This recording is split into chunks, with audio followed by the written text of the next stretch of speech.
Hello everyone and welcome. Today I am going to be painting this 6-inch flat canvas. I had these on my Amazon wish list and Desiree granted my wish. Thank you so much, Desiree. I am going to have a ball with these. I gave the front of this little canvas 2 coats of black paint and I gave the back 1 coat because I got some on there too and I wanted it to all look nice. Now, I am going to try to find the center using my center finder. I have a whole video on some of these things. Check out the helpful videos below if you're curious about it. Now, I'm thinking that this little flat canvas might be just a little too flat for me to use my center finder, so I got out my 5.5 DIY stencil. You guys, this is available on my Etsy page. You can download one for yourself right now. All the instructions on how to use it are included, and I have loads of videos on it. I centered this up with this flat canvas, and it was so easy to find the center that way too. So I'm going to use this stencil to give it guidelines, and then I'll get started.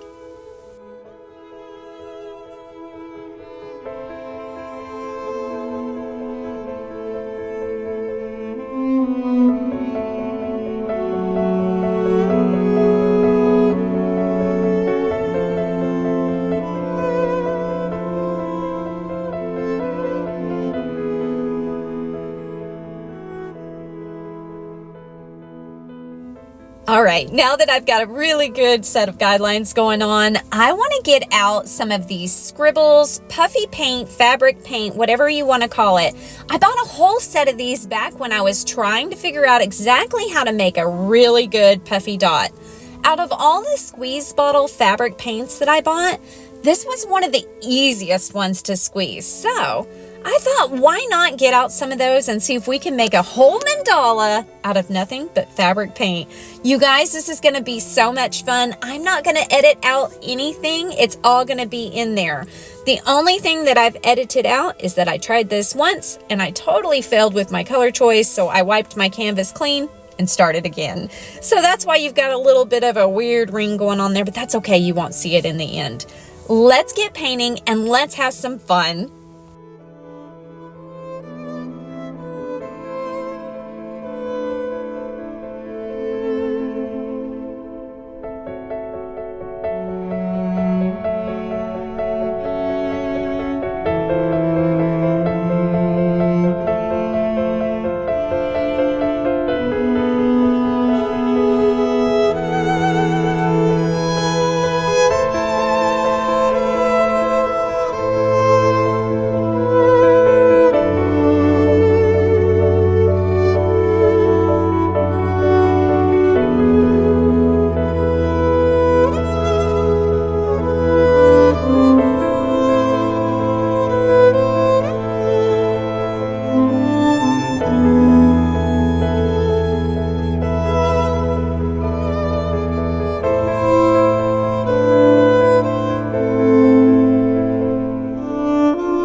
my gosh, you guys, I love this so much. I can see making a whole display of these small canvases like this on a wall. I want to show you these little self-adhesive hangers. I learned about these from Diane C. She uses them on the back of her records that she paints, and they are perfect. So I'm going to go ahead and put one on here so we can hang it on the wall. This is what it looks like hanging in my art room right now. I think I'm going to leave this hanging up here on the wall for at least a week because I don't want to squish those puffy dots. It is just such a cool texture, and I think it is so pretty. I want to see a little collage of these hanging on the wall. You guys, I hope you hit the subscribe button. I hope you hit the like button. I hope you join me next Sunday for another video. And check out everything in my description. Click the links. Do all those things that help me out. And until next time, rock on.